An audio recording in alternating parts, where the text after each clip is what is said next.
Hello friends, welcome on in this session of chapter number 1 relation and function.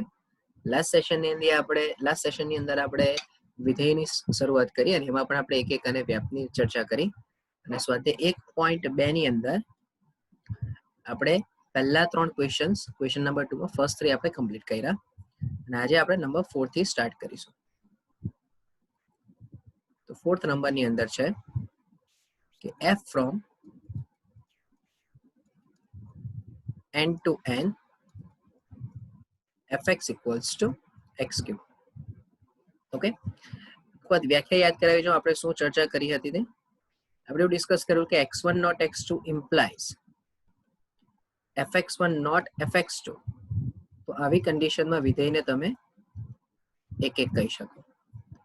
આ ક્યારે? જ્યારે theory અને એક્ઝામ્પલની મેથડથી આપણે સાબિત કરવું હતું. બીજું આનું જ સમાનાર્થી પ્રેરણ કે fx1 equals to fx2 implies x1 equals x2 હોય તો પણ આપણે એને એક એક કહેતા હતા. પણ x1 not x2 implies fx1 equals to fx2 જો થાય તેવા કેસમાં આપણે એક એક નથી એમ સાબિત કરેલું.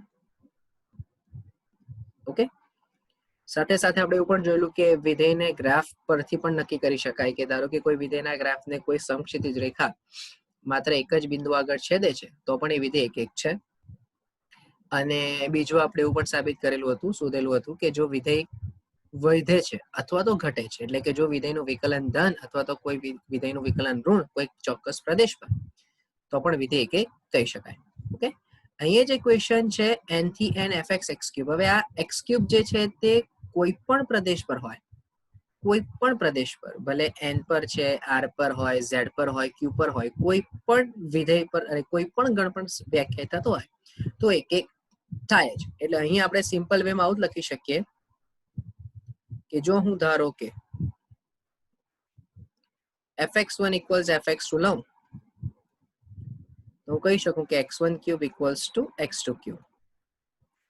તેનો મીનિંગ કે x1 equals x2 થવાનું. માટે આપણે ધાર્યું fx1 equals fx2 અને સાબિત થયું x1 equals x2. એનો મીનિંગ કે વિધેય એક એક થશે.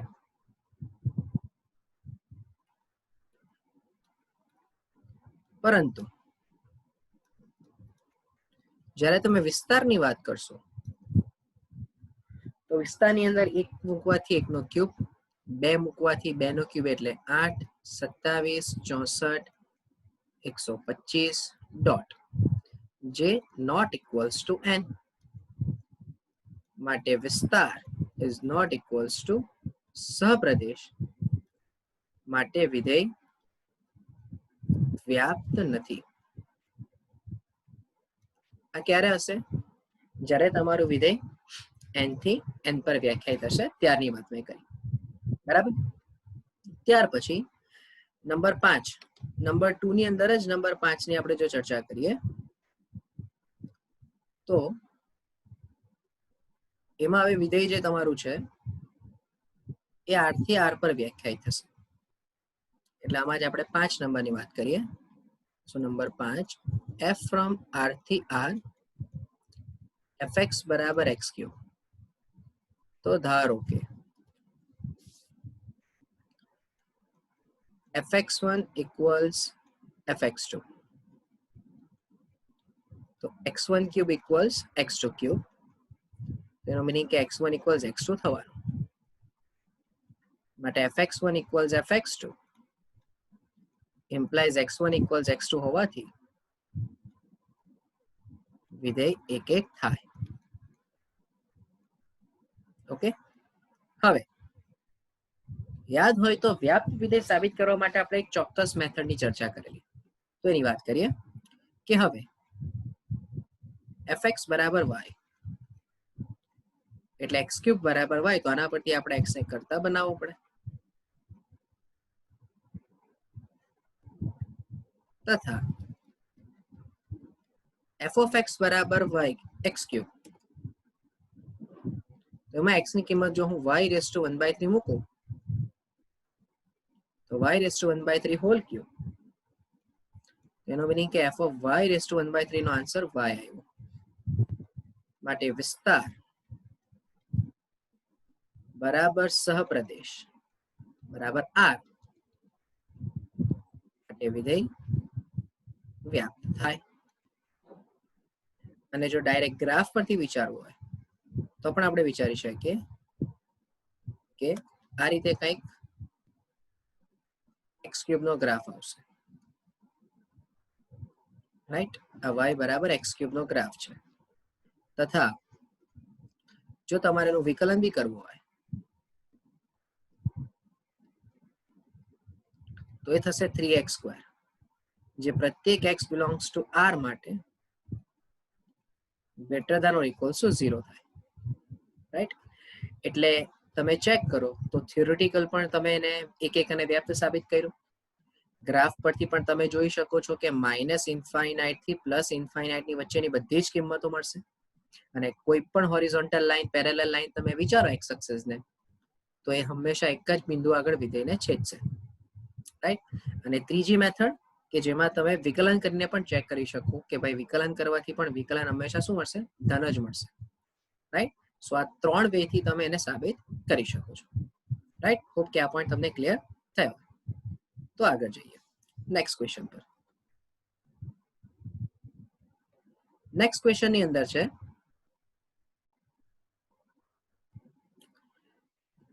ઓકે, તો સાબિત કરો કે fx બરાબર ઇન્ટીજર ઓફ x. fx બરાબર ઇન્ટીજર ઓફ x મહત્તમ પૂર્ણાંક વિધેય એક પણ નથી અને વ્યાપ્ત પણ નથી. ઓકે, ચલો વિધેય આપ્યું છે આપણને f ફ્રોમ r થી r, fx બરાબર ઇન્ટીજર x. હવે જ્યારે ઓલરેડી સાબિત જ કરવું છે કે વિધેય એક નથી જ, તો એક્ઝામ્પલ પણ આપણે લઈ શકીએ, બરાબર. તો આપણે લઈ લઈએ કે ધારો કે x1 બરાબર 1.1, તો f of 1.1 નો જવાબ ઇન્ટીજર 1.1 બરાબર 1 થશે. અને x2 બરાબર 1.5 વિચારો, તો f of 1.5 બરાબર ઇન્ટીજર 1.5 બરાબર પણ 1 થયું. તો અહીં x1 નોટ x2 પરંતુ fx1 ઇક્વલ્સ fx2 હોવાથી એવું કહી શકાય કે વિધેય એક નથી, રાઈટ. તથા વિસ્તાર બરાબર z થશે, બરાબર, which is not equals to r. માટે વિસ્તાર અને સહપ્રદેશ સમાન નથી, માટે વિધેય વ્યાપ્ત નથી. ક્લિયર થશે ભાઈ બધાને?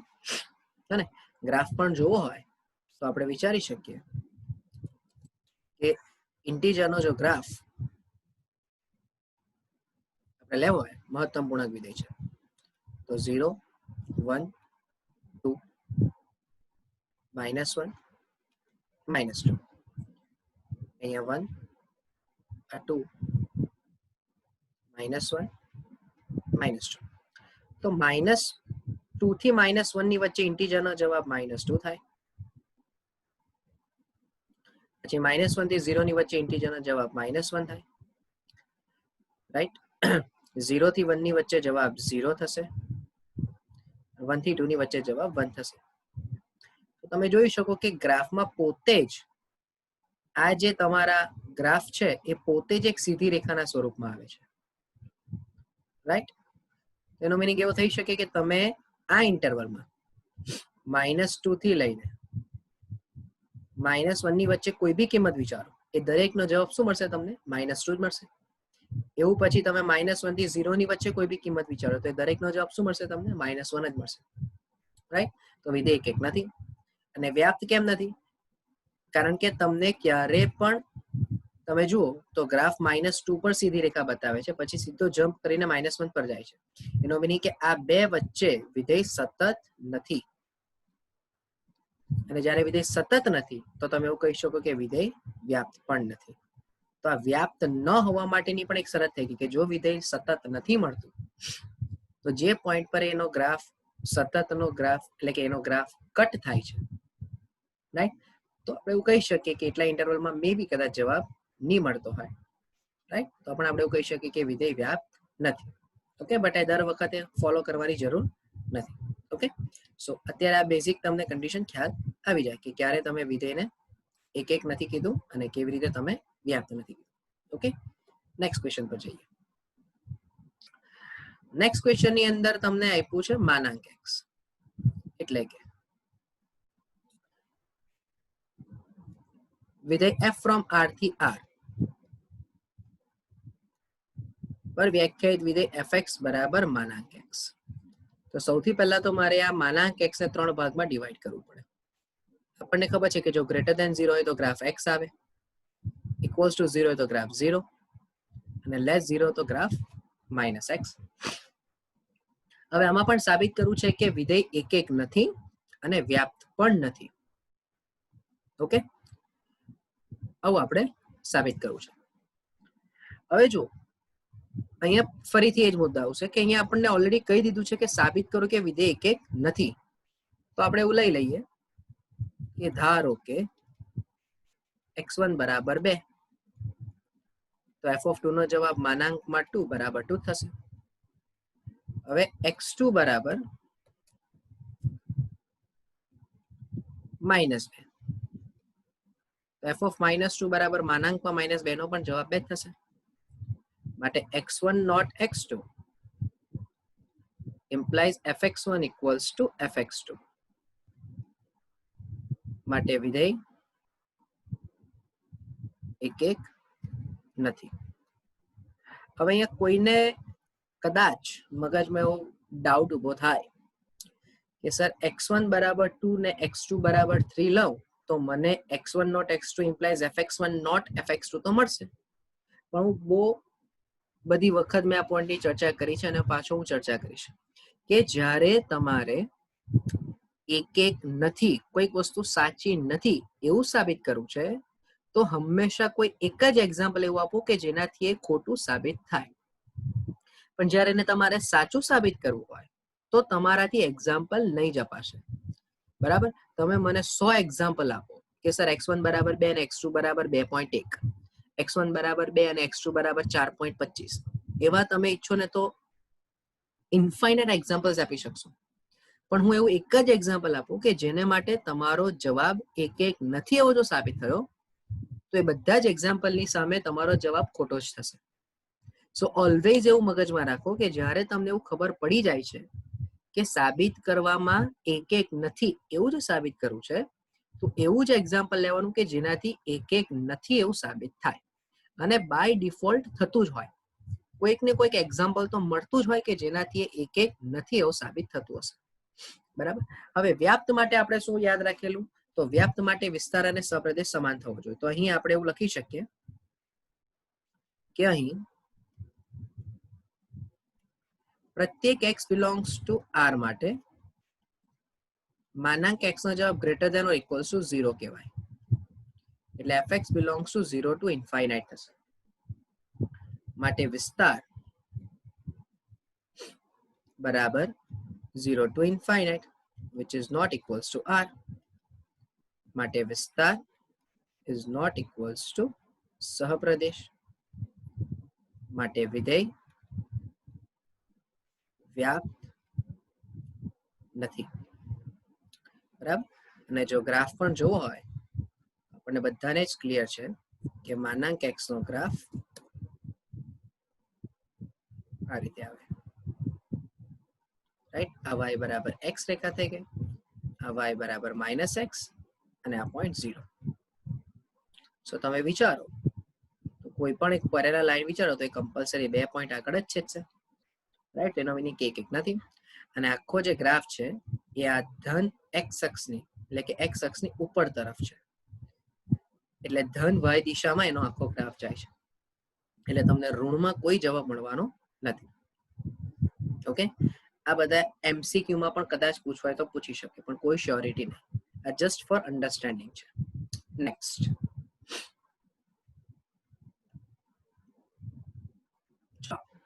સાબિત કરો કે ચિહ્ન વિધેય f from r થી r fx બરાબર ઓલરેડી જે જવાબ આપ્યો છે તમને 1 0 -1 x greater than 0 x equals to 0 x less than 0 એ એક એક પણ નથી અને વ્યાપ પણ નથી. તો સાબિત કરવાનું જ છે એવું કે એક એક નથી જ, તો આપણે લઈ લઈએ કે ભાઈ ધારો કે x1 બરાબર -2, તો બોલો x ની કિંમત લેસ ધેન 0 હશે તો જવાબ કોણ આવશે? હંમેશા -1 જ આવશે. અને હું x2 બરાબર -3 કહી દઉં તો f of -3 નો પણ જવાબ -1 જ. માટે x1 not x2 implies fx1 equals to fx2. માટે વિધેય એક એક નથી. તથા વિસ્તાર વિચારો તમે તો વિસ્તારમાં માત્ર -1 0 અને 1 જ આવશે, which is not equals to r. માટે સહપ્રદેશ is not equals to range. માટે વિધેય વ્યાપ્ત નથી. ગ્રાફ જોવો હોય તો લખી શકાય કે આ -1 ની રેખા છે,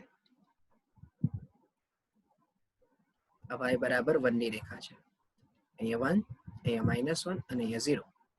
તો અહીંયા પાછું તમને એવો ખ્યાલ આવ્યો કે -1 ની ડાબી બાજુ તો પોતે એક સમક્ષિતિજ રેખા જ છે, એટલે -1 થી ડાબી બાજુ તમે કોઈ પણ x ની કિંમત વિચારો હંમેશા જવાબ -1 જ મળશે. અને પાછું તમે જુઓ કે આ પોઈન્ટ પર સતત નથી, કયા 0 પર સતત નથી, એટલે કે 0 ની ડાબી અને 0 ની જમણી બાજુ તમારા વિધેયનો ગ્રાફ કટ થાય છે, રાઈટ? એટલે પણ એવું કહી શકો કે તમે વિધેય વ્યાપ્ત નથી. ઓકે, પણ અત્યારે આપણે બને ત્યાં સુધી સતત ને પિક્ચરમાં લાવવું નથી, ખોટું વધારે કન્ફ્યુઝન ઉભું થાય. સો આપણે જસ્ટ એમ જ વિચારીએ કે આ ગ્રાફ પરથી પણ તમે કહી શકો કે તમને 1 -1 અને 0 સિવાય બીજી કોઈ જ કિંમત મળવાની નથી. હા, ઇફ ઇન કેસ જો અહીંયા એવું કીધું હોય કે f from star f from r થી -1 0 અને 1 માટે સાબિત કરો, તો તમારું વિધેય એક એક નથી અને વ્યાપ્ત થાય. રાઈટ? મેં શરૂઆતમાં પણ કીધેલું કે જેમ જેમ વિધેયના પ્રદેશ અને વિસ્તાર કે સહપ્રદેશ બદલાશે તેમ તેમ વિધેયની લાક્ષણિકતા બદલાય. એટલે જો કોઈ શરત r થી r ને બદલે r થી -1 0 અને 1 આપે તો વિધેય એક એક તો નથી જ પણ વ્યાપ્ત થશે. ઓકે, આ એક ખાલી 6 ની અંદર છે કે a equals 1 2 3 આપ્યું છે, b equals 4 5 6 7 છે અને વિધેય a થી b પર વ્યાખ્યાયિત છે. તો f from a થી b અને f ની જે કિંમત આપી છે તમને એમાં 1 4 2 5 3 6. તો અહીં આપણે એવું લખી શકીએ કે અહીં પ્રત્યેક x1 x2 belongs to a માટે x1 not x2 implies fx1 not fx2 જ છે. હવે આવું કેમ થયું તે પણ આપણે બતાવવું હોય તો કહી શકાય કે જો હું x બરાબર 1 મૂકું છું તો વિધેયનો જવાબ 4 છે, x બરાબર 2 માટે વિધેયનો જવાબ 5 છે અને x બરાબર 3 માટે વિધેયનો જવાબ 6 છે. ઓકે, તો કહી શકાય કે x1 not x2 implies fx1 not fx2 માટે વિધેય એક એક થાય. પરંતુ વિસ્તારની જો હું વાત કરું તો વિસ્તારની અંદર છે માત્ર 4 5 અને 6, which is not equals to સહપ્રદેશ. કારણ ખબર પડી જાય તમને, કારણ કે સહપ્રદેશની અંદર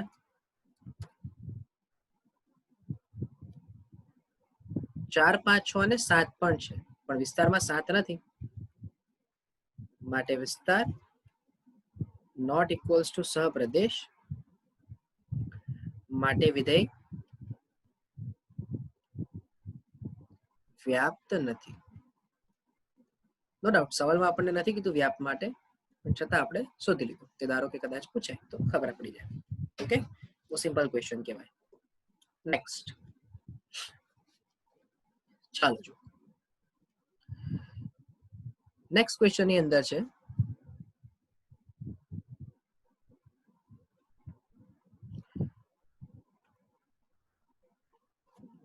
પ્રત્યેક પ્રશ્નમાં એ એક એક છે કે નહીં, વ્યાપ્ત છે કે નહીં, અથવા એક એક અને વ્યાપ્ત છે કે નહીં તે નક્કી કરો ને તમારા જવાબનું સમર્થન આપો. ઓકે, હવે એની અંદર આપણે પહેલા f from r થી r fx બરાબર 3 - 4x ની ચર્ચા કરી લઈએ. એક નિયમ આપો યાદ રાખવાનો, f from r થી r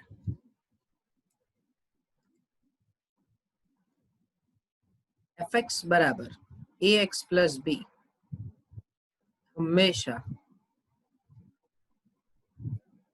એક એક અને વ્યાપ્ત થાય છે. ડાયરેક્ટ એમસીક્યુ માટેનો નિયમ થઈ ગયો, કારણ કે આ ax plus b શું દર્શાવે? સુરેખ વિધેય થઈ ગયું કહેવાય. સુરેખ વિધેય એટલે જો સિમ્પલ વેમાં કેવું હોય ને તો કોઈ પણ સુરેખ વિધેય હંમેશા એક એક અને વ્યાપ્ત હોય જ. ઓકે, ચાલો સાબિત કરવું છે. તો ધારો કે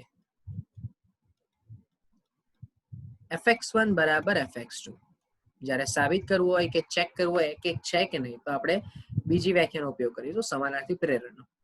ચલો fx1 equals fx2 એટલે 3 - 4x1 equals to 3 - 4x2. So 3 3 cancel, -4x1 equals -4x2. So implies x1 equals x2. માટે fx1 equals fx2 implies x1 equals x2 હોવાથી વિધેય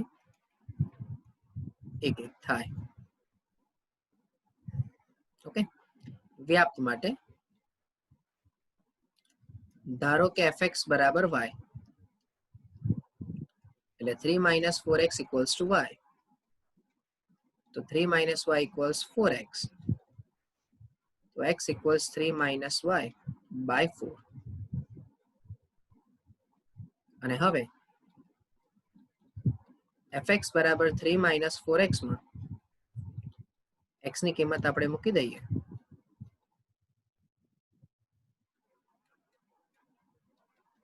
-3 + y equals to y. માટે વિસ્તાર બરાબર સહપ્રદેશ બરાબર r, માટે વિધેય વ્યાપ્ત થાય. રાઈટ, તો વિધેય એક એક પણ છે અને વ્યાપ્ત પણ છે. સિમ્પલ વે થી વિકલન વિચારો તો જવાબ -4 આવ્યો, એટલે <0. એનો મીનિંગ કે વિધેય ઘટતું હશે. એટલે જો મને અહીંયા ખાલી હું ગ્રાફ બતાવું તમને,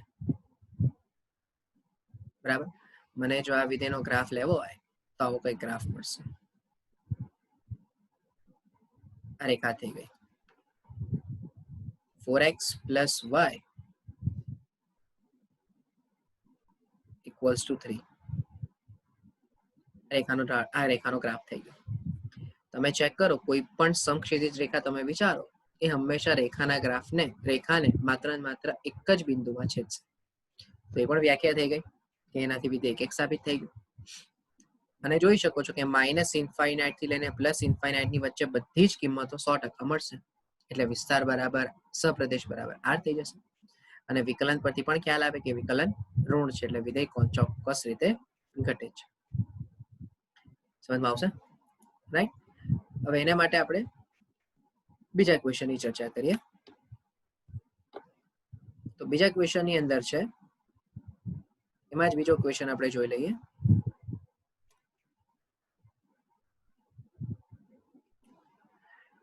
બીજો ક્વેશ્ચન હતો f from r થી r 1 + x². એટલે કે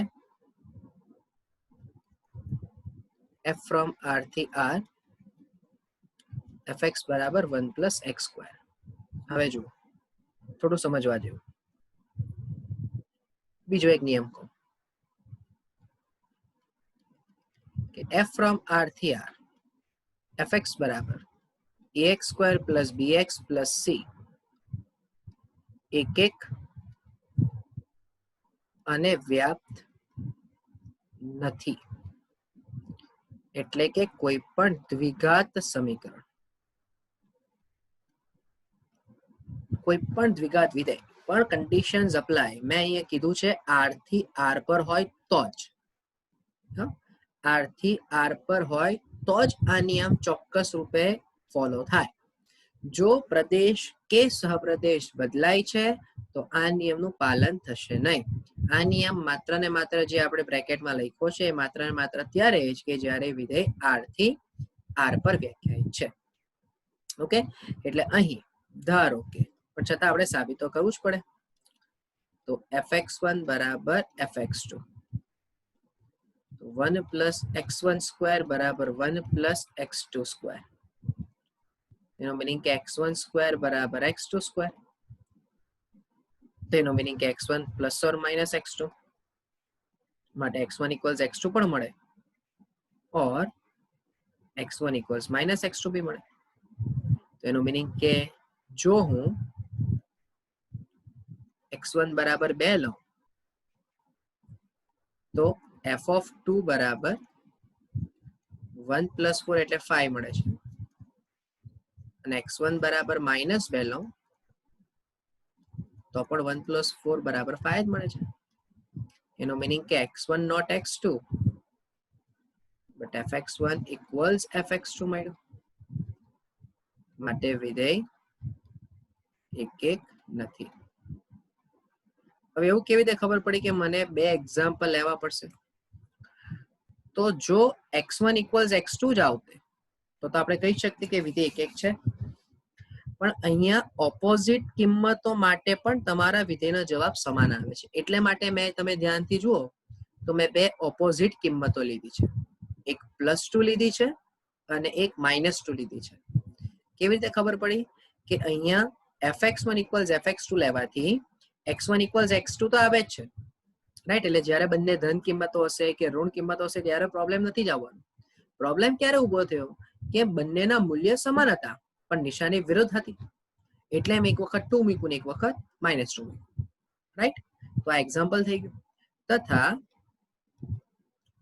પ્રત્યેક x belongs to r માટે બોલો x2 નો જવાબ greater than or equals to 0 થાય. તો 1 plus x2 નો જવાબ greater than or equals to 1 જ થશે. એનો મીનિંગ કે fx belongs to 1 થી ઇન્ફાઇનાઇટ થાય. માટે વિધેયનો જે વિસ્તાર હશે એ 1 થી ઇન્ફાઇનાઇટ થયો, which is not equals to r. માટે સહપ્રદેશ અને વિસ્તાર સમાન નથી. માટે વિધેય વ્યાપ્ત નથી. હવે ધારો કે કોઈકને એવો સવાલ થાય કે સર ખબર કેવી રીતે પડે ક્યારે y ને પિક્ચરમાં લેવાનું કે ક્યારે નહીં લેવાનું? દ્વિઘાત સમીકરણ આવે એમ તો વિધેય પ્રમાણે મેથડ બદલાતી જશે. આપણે શરૂઆતમાં વ્યાપ્ત માટેની શરતમાં મેં તમને એવું કીધું કે જેમ જેમ વિધેય બદલાતું જશે તેમ તેમ વ્યાપ્ત સાબિત કરવા માટેની મેથડ બદલાતી જશે. તો સુરેખ માટે તમે નોર્મલ વે થી ચેક કરી લીધું. પૂર્ણાંક ભાગ વિધેય આવ્યું ઇન્ટીજર, એમાં પણ ડાયરેક્ટ આપણને વિસ્તાર ખબર પડી. ચિહ્ન વિધેય આવ્યું તો એમાં પણ ડાયરેક્ટ આપણને વિસ્તાર ખબર પડી. જ્યારે પણ દ્વિઘાત સમીકરણ આવે છે, દ્વિઘાત સમીકરણ, તો એવા કેસમાં વિસ્તાર શોધવા માટે તમે એને પૂર્ણવર્ગ બહુપદી બનાવી દો. ઓકે, આ તો હવે સિમ્પલ વે થી ખ્યાલ આવી જશે કે ભાઈ x2 + 1 હોય તો પ્રત્યેક x belongs to r માટે x2 નો જવાબ greater than or equals to 0 થાય ને 1 plus x2 નો જવાબ ગ્રેટર ધેન ઇક્વલ્સ ટુ 1 એટલે વિસ્તાર ખ્યાલ આવી ગયો. બટ આ સિવાય કોઈક બીજા પ્રકારનું દ્વિઘાત સમીકરણ આવે જેમ કે 1 plus 3x plus x2 એવું કંઈક આવી ગયું તો એને તમારે પૂર્ણવર્ગ બહુપદી બનાવીને તમે નક્કી કરી શકો કે એનો વિસ્તાર શું હશે, રાઈટ? એટલે દ્વિઘાત સમીકરણના કેસમાં, કારણ કે આપણને ઓલરેડી આ નિયમ ખબર છે કે દ્વિઘાત સમીકરણ ક્યારે પણ એકક અને વ્યાપ્ત થવાનું નથી r થી r પર હોય તો ક્લિયર છે કે એમાં વિસ્તાર જ તમારે પિક્ચરમાં લાવવાનો. કઈ રીતે? તો કે પૂર્ણવર્ગ બહુપદી બનાવીને. હવે મારે ખાલી જો આનો ગ્રાફ ચેક કરવો હોય તો 1 પ્લસ એક્સ સ્ક્વેર નો જે ગ્રાફ છે એ આ રીતે આવશે, આ રીતે આવશે ને આ બિંદુ થઈ જશે 0, રાઈટ. તો તમે ગ્રાફ પરથી પણ સમજી શકો કે કોઈ પણ પેરેલલ લાઈન તમે વિચારો તો એ કમ્પલસરી બે બિંદુ આગળ છેદે, તો માટે એક એક નથી. અને આખો જે વિધેય છે તે y બરાબર 1 થી ઉપરની તરફ જ છે, એટલે આનો જવાબ 1 અથવા 1 થી ઉપર જ જશે. ઓકે, વિકલન થી ધારો કે ચેક કરવું હોય તો તમે વિકલન વિચારો તો 1 પ્લસ એક્સ સ્ક્વેર નું વિકલન 2x થયું, બરાબર. 1 પ્લસ એક્સ સ્ક્વેર નું વિકલન 2x થયું, તો એનો મિનિંગ એવો થયો કે ધન કિંમત માટે વિકલન ધન થશે અને ઋણ કિંમત માટે વિકલન ઋણ થશે, રાઈટ. તો બે અલગ અલગ જવાબ મળ્યા, ધન કિંમત માટે વિકલન ધન અને ઋણ કિંમત માટે વિકલન ઋણ, રાઈટ. તો એનો મિનિંગ કે વિધેય ચોક્કસ રીતે વધવાનું કે ઘટવાનું નથી. Okay, conditions apply. ધારો કે વિધેય r પ્લસ થી r પર આપ્યું હતું, સ્ટાર સમજવા માટે, r પ્લસ થી r પર આપ્યું હોય,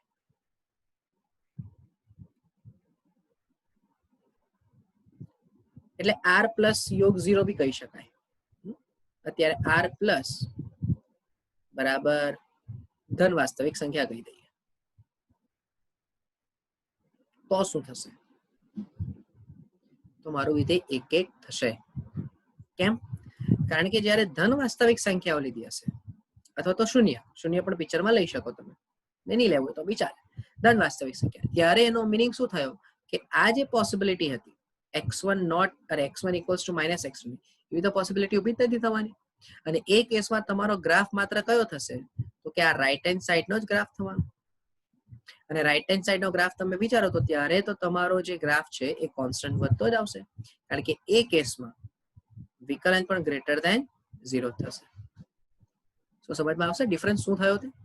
અહીંયા r થી r આપેલું હતું માટે આપણે એવું કહી શકીએ કે વિધેય 1 1 નહીં હતું, પણ જ્યારે r પ્લસ થી r આવ્યું એટલે કે પ્રદેશ બદલાયો તો લાક્ષણિકતા બદલાય. ઓકે, સો હોપ કે આ પોઈન્ટ તમને ખ્યાલ આવ્યો હોય. બાકીનું આપણે નેક્સ્ટ સેશનમાં કન્ટિન્યુ કરીશું, રાઈટ. તમારી પાસે નંબર છે જ, ડાઉટ હોય તો તમે મેસેજ કરી શકો છો અથવા કમેન્ટ બોક્સમાં લખી શકો છો. Thank you. બાકીનું આપણે નેક્સ્ટ સેશનમાં કન્ટિન્યુ કરીશું.